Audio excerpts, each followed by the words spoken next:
Light and shadow in our artwork sets the scene, the tone, mood, and even the composition. How much we show the audience and how much we don't by using shadows and light to obscure and reveal detail lets us engage our viewers' imagination, which hands us the power to invoke various feelings. Everything we see is light bouncing back into our eyes after hitting different objects. And as we get more experienced, we tend to slowly wrap our heads around how to utilize light in our art. But worry not, I am here to try and help organize things a bit so you can rest assured and follow along with me to understand better how to express light in your artwork. The first thing we should consider with everything that we draw is that it is a three-dimensional object in space, meaning it has both depth and form. Meaning light will hit from one direction and be obscured in the other, and in the lack of light there is shadow. This line that appears using shadow and light is called the terminator. And since there is depth to our sphere, the light will hit the front of the sphere, meaning the light won't be a sharp diagonal horizontal line across the sphere, but the curved line as the light hits the sphere and its depth. Unless it's a directional light and we view it accordingly, meaning the light comes from a direct 90 degrees from the object, while some of the light will hit the environment around the sphere and have it bounce back, establishing ambient light and creating bounce light. So now we need to briefly discuss the topic of ambient light. Ambient light is extremely important. Ambient light is a relatively universal light that lights our entire scene. Since there is almost always a bit of light in a room, it determines the color of the shadow we will use, as if the shadow was completely engulfing our subjects, we would see just a blank page. For example, if we had a white ball in a blue room, it would look slightly blue, even without any direct light, which is the room's ambient light. This happens because the light bounces off surfaces the same way it does into our eyes onto other objects, and from there it bounces back into our eyes. And if we then add a direct light to the ball, we will illuminate the ball. However, pay attention that the ball's shadow is now blue due to the ambient light present in our scene. The shadow will be the color of the ambient light that lights our object, just enough to hardly see, meaning whenever you choose the color of the light and shadow for your characters, you should always keep in mind what might be in the background. The shadow is affected by the ambient light and the temperature of the light. Usually, a good rule of thumb is if you have a warm yellow lantern light, shade with a dark cold blue color. Or if you have cold blue lights like a morning skylight, shade with warm orange shadows. A good tip is that the colors over here in the color wheel are warm, and over there they are cold. So when you choose a color for your shadow or light, you should always choose them from opposite temperatures. Of course, this isn't always the case, but it's a good rule of thumb if you're not 100% sure on your color theory. Taking that principle to a human face, we can treat it more like a three-dimensional object in space. A human head is constructed out of different planes, creating the planes of the face, and they look somewhat like this. And wherever light hits, the more information we have. The less light bouncing off something, the less we see, which means less information. So as we apply directional light, you can clearly see the part of the face that is well lit and barely see anything in the enshadowed area, including any textures or lines. Yet we get some details even in shadow, due to the bounce light principle we established earlier. To explain the effect of light and shadow and how we can use them to set the scene's tone visually, I painted this quick portrait here without any established lighting. Applying the same logic as before, which was less light means less information, we can see how when we add shadow to our portrait, the less we see overall. Yet as artists, we can play around with the bounce light to be picky and choose how much we want to show and to make things look more appealing. And just like we can adjust the bounce light to reveal information we want to see through the shadows, we can also do the same with the shape of the shadows. And for planning out where we want to put our shadows, I would recommend you make a new layer above your sketch or painting and set it to multiply. Then you can draw in the shadows, and do remember to not use black when you paint shadows. You can use any dark shade color, but try not using pure black.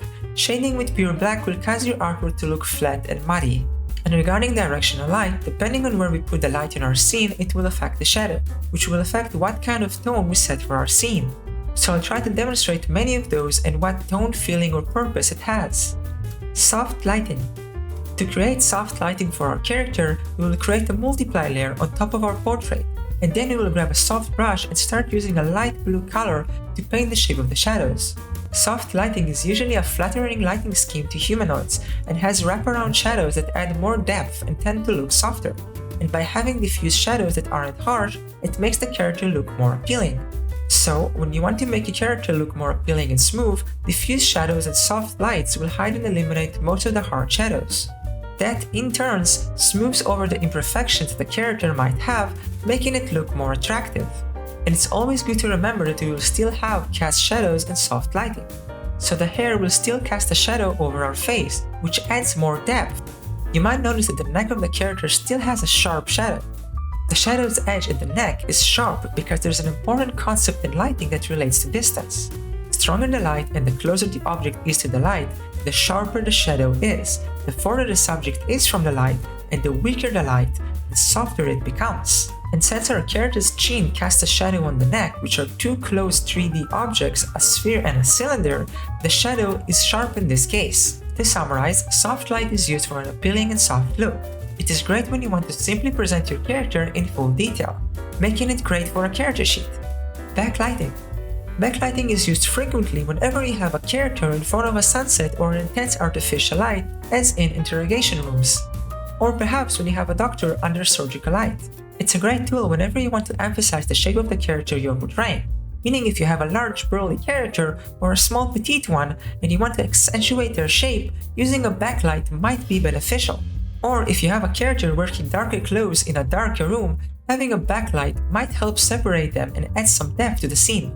Backlighting is when we take a source of light and place it behind our character, creating a light halo effect around them. It's a great tool to separate the character from the background, and it adds a bit more impact to the silhouette. To create this effect, I first filled the background with some lighter colors, and then made a multiplayer layer on top of our portrait as we did earlier, clipped it in by clicking this clip to the layer below icon, and then I filled the layer with shadow and reduced the opacity, then I deleted the edges slightly, made a new overlay mode layer that isn't clipped to the portrait, and with a soft brush went over with a warmer light color near the edges of the portrait. That really helps the character pop out of the background. To summarize, backlighting accentuates the character's silhouette and gives it some depth and impact. It's a great way to show that the character is particularly small, large, or has a familiar looking silhouette. Rim light. Rim light is a form of backlighting, so they go hand in hand. And I wanted to separate them a bit because you can usually combine rim lighting to multiple other lighting schemes. You can use rim lights, even softer ones, in multiple different ways, from the sharp, crisp rim lights like these that add a mysterious aspect to the character and accentuates the silhouette, to more thick, soft rim lights that hug and envelop the edge of the form to separate the character from the background, but without adding too much drama or intensity, and combine well with ambient light. You can see that with adding a bit of rim light, I can separate the character from the background, even though they are both relatively around the same value range. Side lighting. Side lighting creates more sharp and harsh shadows, and by doing so, creates more contrast, which in turn dramatizes the scene. However, side lighting is also a great tool to emphasize the distance of the character from something else in the background, such as a window or a neon sign. This lighting reveals a lot of information about the planes of a face, so when you paint a shadow for this type of shading, we'll need to think about where the light comes from a lot more intently, as some of the planes in the face will be hit by light rays and some won't. Determining where the light is hitting the face will be crucial for correctly applying this lighting scheme. Of course, I'll use a multiply layer again to paint the shadows on top, yet I'll be using an overlay layer to pop out the parts where the face is hit by light rays a bit more, and due to the light hitting the face from a specific direction, it will more intently reveal textures on the skin such as scars and blemishes. To summarize, side lighting is used to create a more dramatic lighting scheme, emphasizing some features of the characters such as prominent scars and other features, and creating a feeling of distance from the light source. Hard light. Hard lights help intensify the scene and are a great way to show off rough edges on your character, be it a strong jawline or muscles. Using a hard light in your scene usually increases the situation's intensity and drama, and adds a masculine look or harsh look to the scene.